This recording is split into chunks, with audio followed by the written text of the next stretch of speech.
ओम शांति। नवरात्रि का पावन पर्व है। मैं हूं अजय सिंह सिसोदिया। आप देख रहे हैं एमपी लाइव न्यूज़ और मैं आया हुआ हूं ब्रह्मा कुमारी के world headquarter mount Abu Shantivan में। दोस्तों, हम अक्सर बात करते हैं मन का आहार। मन का आहार क्या है? ध्यान, योग, राजयोग। लेकिन आज मेरे साथ जो भाई हैं वो 50 वर्षों से भी ज़्यादा समय से ज्ञान में हैं, ब्रह्म कुमारी में समर्पित हैं और वो तन के आहार पर भी बहुत ध्यान देते हैं। आज इन्हीं की वजह से जो वीआईपी किचन है माउंट आबू शांतिवन का, वो बहुत अच्छे तरीके से व्यवस्थित है और सुचारू रूप से संचालित है। बहुत जोरदार स्वागत है हमारे साथ वरिष्ठ राजयोगी बी के रामलोचन भाई जी का। थैंक्स, शुक्रिया।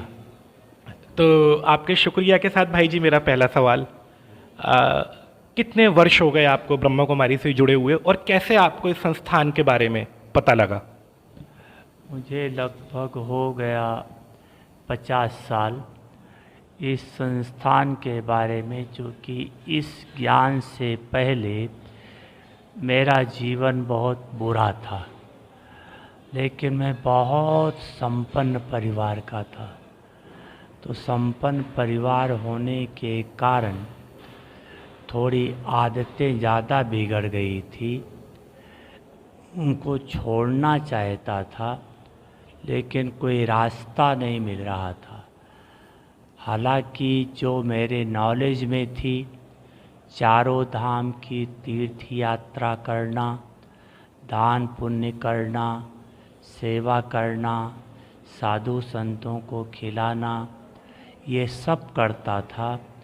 लेकिन मन के अंदर जो बुराइयां थी वो नहीं बदल पा रही थी। बुराई में सबसे बड़ा हमारे अंदर था क्रोध और अहंकार। इतना ज़्यादा था कि अगर हमारा कोई कहना ना माने गांव की तरफ तो उसका घर जला देते थे। इतना क्रोध और अहंकार था। इससे मैं खुद दुखी था, लेकिन छोड़ने की विधि नहीं मिल पा रही थी। अंत में मैंने सोचा कि भगवान मिल जाए, उससे वरदान मांगेंगे तो सहज बुराइयों से छुट्टी मिल जाएगी और स्वर्ग में चले जाएंगे। लेकिन भगवान कैसे मिलेगा ये पता नहीं था। लेकिन जैसे अपने हिंदू धर्म में जितनी प्रथा प्रचलित है या नॉलेज में थी कि सारे धर्म शास्त्र खरीद लिया, उनको पढ़ना शुरू किया कि शायद इससे भगवान मिल जाए। लेकिन देखा शास्त्र मुँह से पढ़ते थे, मन भटकता था। कुछ दिन के बाद उससे भी मन हट गया।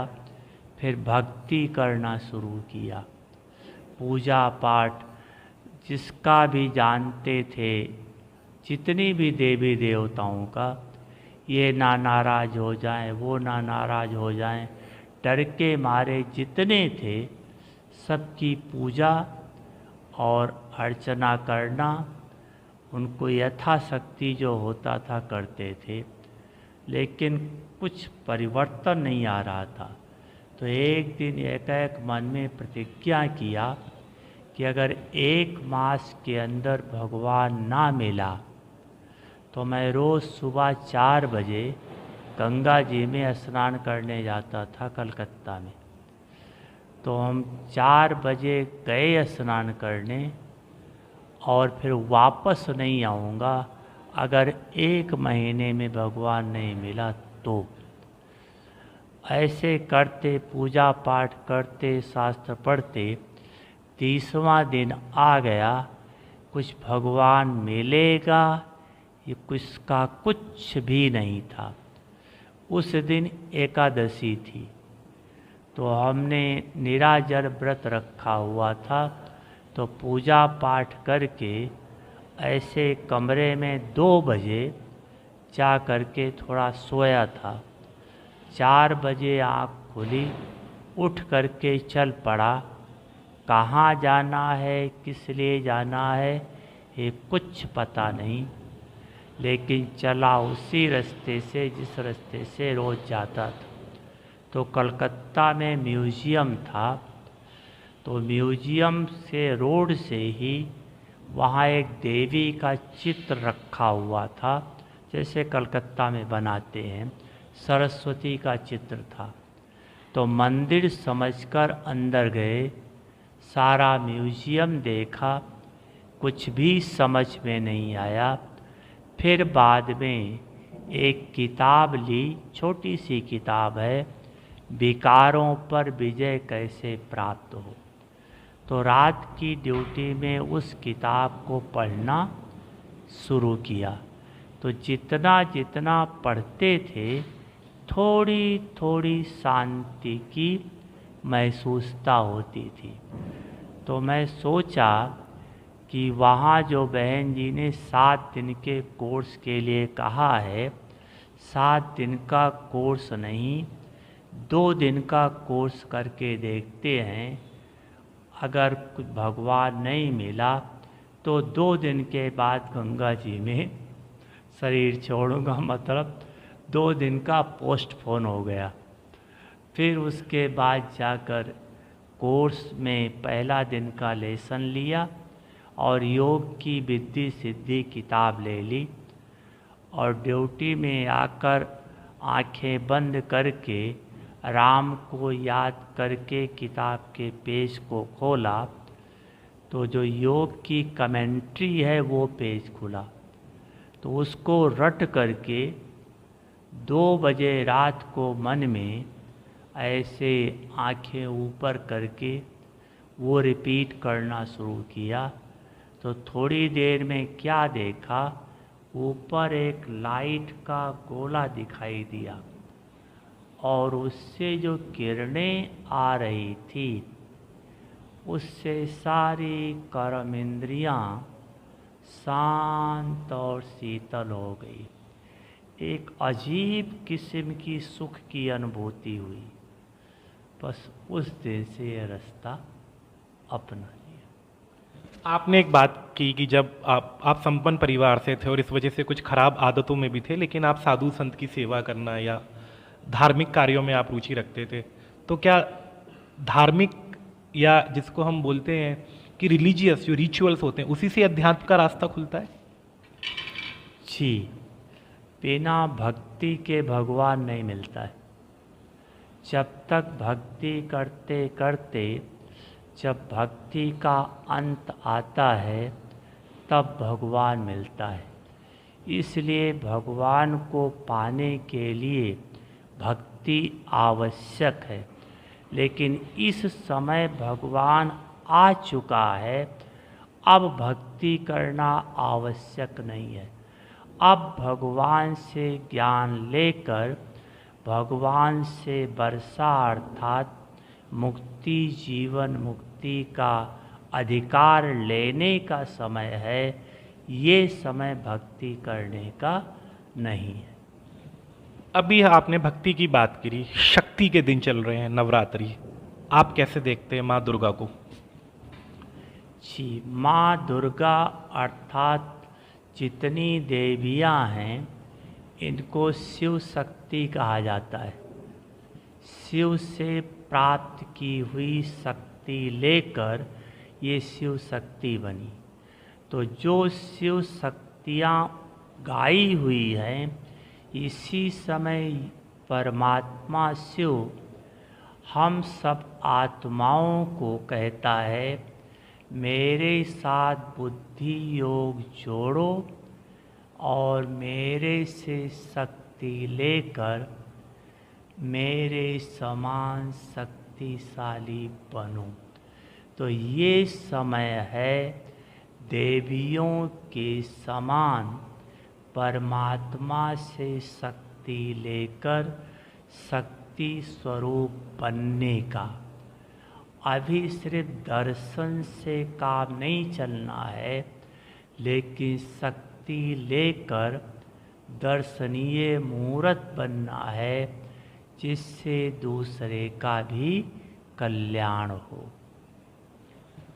भाई जी, आप यहाँ पे ये वीआईपी किचन का प्रभार देखते हैं, तो 2 सवाल बहुत इम्पॉर्टेंट है कि ये इस पूरी किचन की जो व्यवस्था है और यहाँ का जो मैनेजमेंट है वो तो आपको देखना ही है, साथ में जो खाने का मेन्यू होता है वो कौन कैसे डिसाइड करते हैं, पहला सवाल।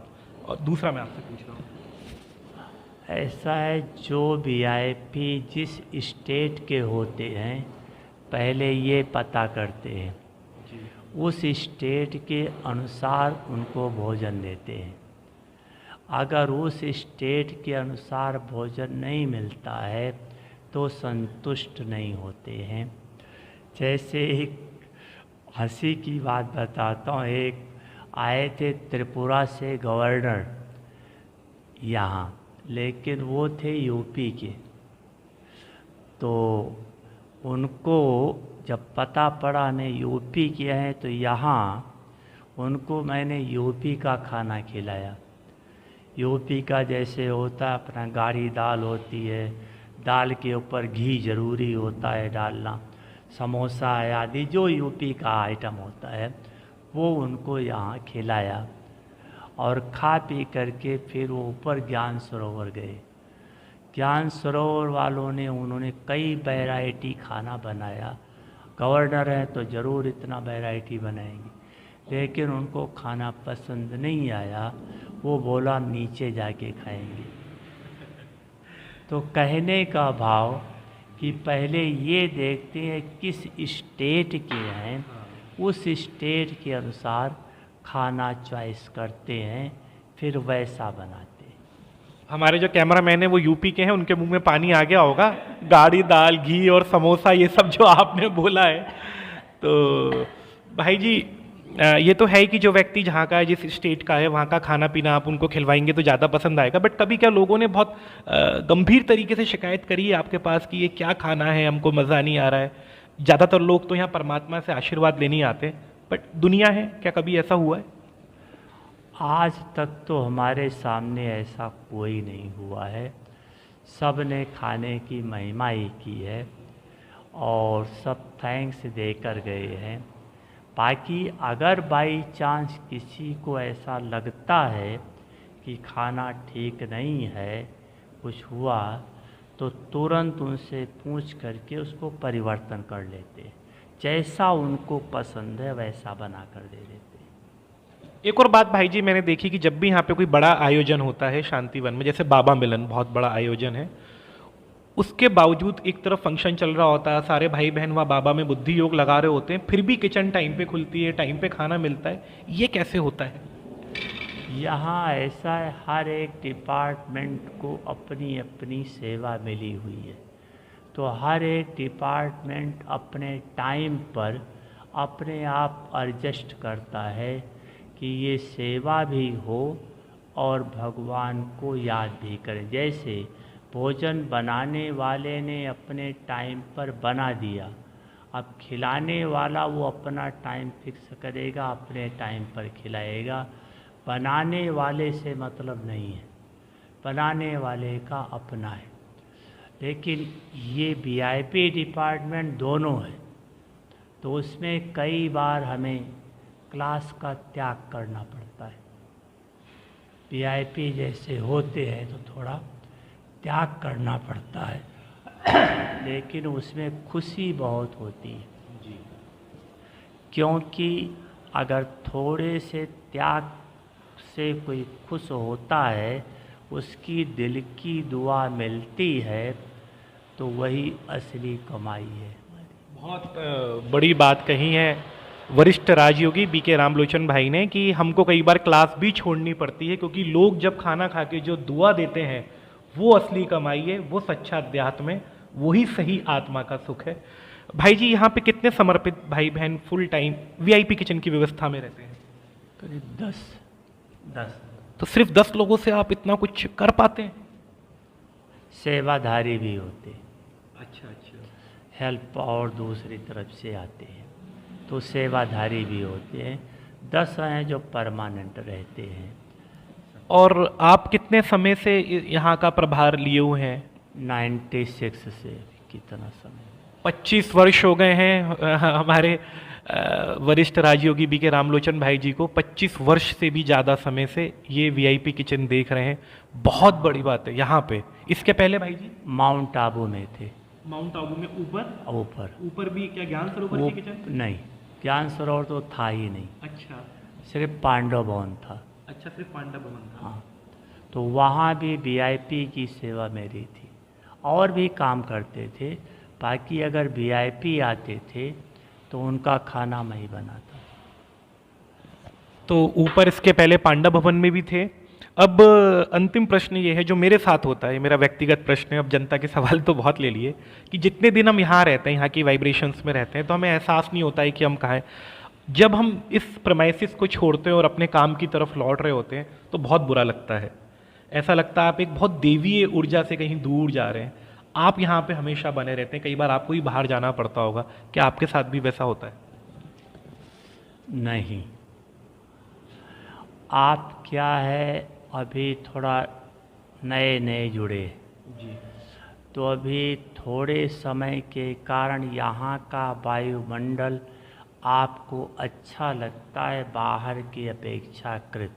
जी लेकिन अभी थोड़ा समय और बीतने दो, आपका जब योग का अभ्यास और बढ़ जाएगा, आप में और शक्तियाँ आ जाएंगी, तब आप जब यहाँ से निकलेंगे तो इस संकल्प से निकलेंगे कि मुझे बाहर शक्तियों का वाइब्रेशंस फैलाना है। जिसको आप देखेंगे आपके मन में आएगा, इनको भी शांति का, प्यार का, आनंद का अनुभव कराएं।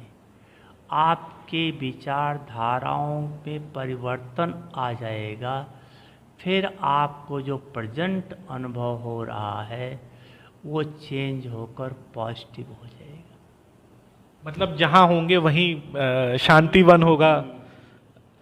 अब एक आम गृहस्थ लोगों का अंतिम सवाल आपसे, लास्ट क्वेश्चन, कि जब भी लोग घर में खाना बनाते हैं, गृहिणियाँ होती हैं या जो भी व्यक्ति खाना बनाते हैं, उनको विशेष तौर पे किस तरीके के संकल्प मन में रखने चाहिए और क्या ध्यान रखना चाहिए?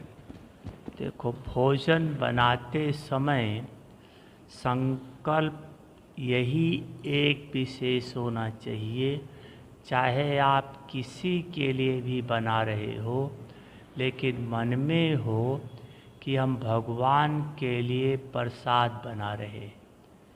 इसका रिजल्ट क्या निकलेगा? जैसे आप देखो, घर में आप प्रसाद बनाओ और भोजन बनाओ, दोनों में सेम आइटम डालो, लेकिन प्रसाद का टेस्ट अलग होगा। क्यों? क्योंकि एक ही संकल्प था कि वहाँ की हम भगवान के लिए बना रहे हैं, और यहाँ संकल्प है हम परिवार के लिए बना रहे हैं।